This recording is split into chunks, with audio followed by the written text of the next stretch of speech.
MIT technology review Pakistan के news studio में खुशामदीद। मैं हूं आपका मेजबान GM Shah. News round up का आगाज करते हैं।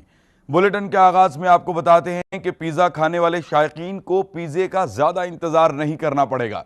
मारूफ पिज्जा बनाने वाली कंपनी डोमिनो ने पिज्जा डिलीवर करने के लिए खुदकार गाड़ी तैयार की है। ये गाड़ी मोटर कंपनी फोर्ड के इश्तराक से तैयार की गई है। बताया जा रहा है कि जब ये अपनी मंजिल पर पहुंचती है तो ग्राहक टेक्स्ट मैसेज के जरिए आगाह हो जाता है और ओवन में से पिज्जा निकालने के लिए इसको ओवन की टच स्क्रीन पर अपना मोबाइल नंबर दर्ज करना पड़ता है। डिलीवरी के इस अनोखे तरीके को फिलहाल अमेरिका की रियासत मिशिगन में आजमाया जा रहा है और कंपनी बहुत जल्द इस तरीके को दूसरी स्टेट्स में भी आजमाएगी।